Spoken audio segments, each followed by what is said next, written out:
बिस्मिल्लाहिर्रहमानिर्रहीम। अस्सलाम वालेकुम। आज गुलत्ते की रेसिपी और थोड़े बहुत अपने रूटीन के साथ आपके पास हाज़िर हुई हूँ। हमेशा हर खातून खाला की तरह मेरी सुबह भी किचन से ही होती है। बेटे को स्कूल भेजने के बाद मैं दोबारा अपने किचन में आ गई।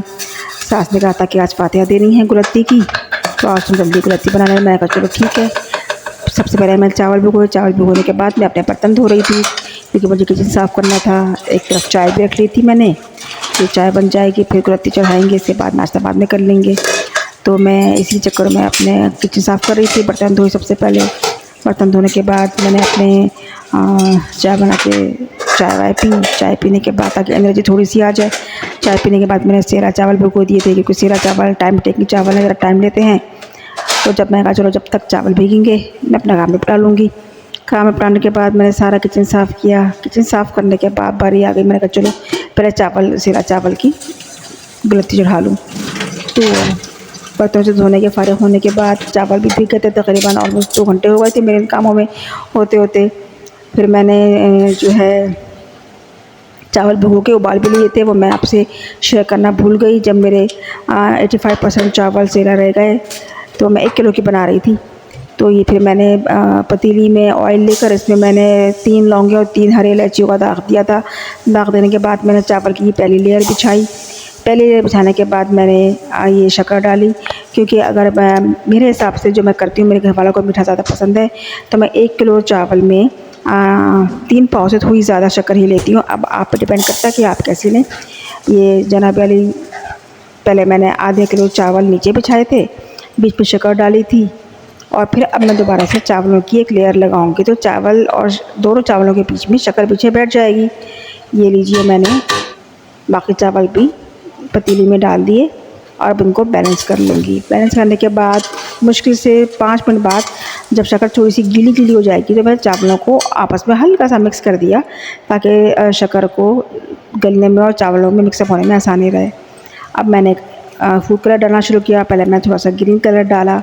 ग्रीन कलर के बाद मैंने पिंक कलर डाला, क्योंकि मेरे पास अभी जो कलर अवेलेबल थे मैंने वो डाले। पिंक कलर डालने के बाद मैंने थोड़ा सा जर्दे का रंग डाला था।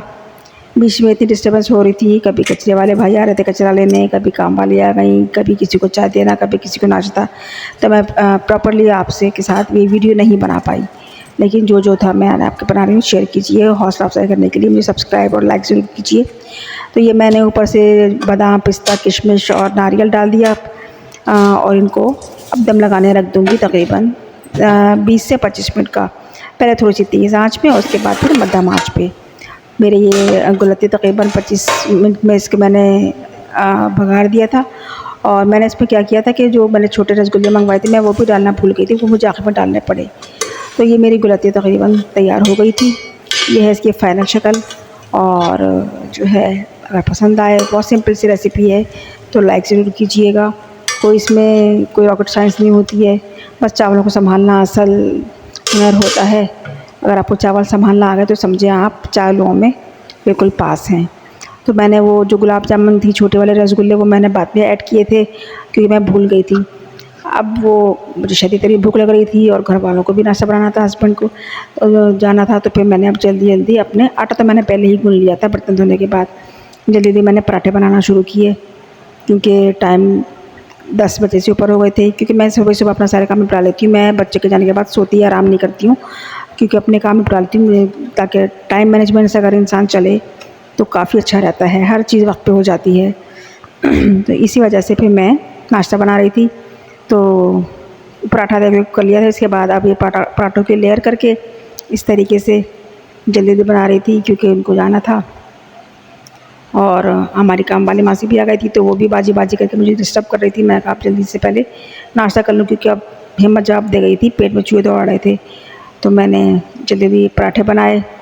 पराठे बनाने के बाद और जल्दी जल्दी सबके लिए कर रही थी, ताकि सब एक साथ ही नाश्ता कर नाश्ते से फारिग हो जाऊँ तो खाने की तरफ आएंगे, क्योंकि फिर बच्चे स्कूल से आ जाएंगे तो फिर ज़ाहिर है हर चीज़ को मैनेज करना पड़ता है।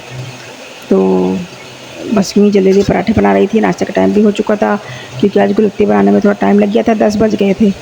तो 10 बजे के बाद मैं अभी अब नाश्ता बना रही थी, वरना मेरा नाश्ता सुबह हो जाता है। तो ये मैं जल्दी जल्दी पराठे बना के अपना वो कर रही थी। आप लोग क्या करते हैं? आप लोग बच्चों को जाने के बाद सोती हैं, आराम करती हैं या फिर आप भी नाश्ता बनाती हैं और जल्दी काम करके फ़ारिग हो जाती हैं? क्योंकि मेरे जो है ना 80% काम मेरे बेटे के स्कूल से आने से पहले ख़त्म हो जाते हैं। मैं सारे काम कर लेती हूँ। फिर बाकी जो छोटे-छोटे काम होते हैं वो मैं निपटाती रहती हूँ। वो तो ज़ाहिर है सोते वक़्त तक आपके काम चलते ही रहते हैं। वो नहीं रुकते जब तक आपकी आँख बंद ना हो सोने के लिए। तो बस मैं जल्दी-जल्दी नाश्ता बना रही थी, दूसरी तरफ चाय रखी हुई थी, चाय भी रेडी थी और मेरा मोबाइल मुझे बड़ा तंग कर रहा था क्योंकि मेरा फ़ोन टूट गया था। मैंने उस पे टिकाया हुआ था हल्के से स्टैंड पे। ये जी पराठा तैयार था। अब मैं जल्दी-जल्दी आमलेट बना रही थी। इसमें मैंने हरी मिर्च, प्याज़, कुटी मिर्च, नमक डाल के इसको मैंने सिंपल सा ऑमलेट बस तैयार किया था क्योंकि काफ़ी टाइम हो गया था नाश्ते को, इसलिए। जी, मैंने अपना ऑमलेट निकाला, सबको नाश्ता दे चुकी थी, आखिर में मेरी बारी थी। ले लीजिए, नन्ना मेरा नया पराठा तैयार। नोश फरमाइए। अगर आपको मेरी वीडियो अच्छी लगे तो लाइक सब्सक्राइब ज़रूर कीजिएगा। मैं इस मैदान में नई हूँ, हौसला अफ़ज़ाई की ज़रूरत है। शुक्रिया।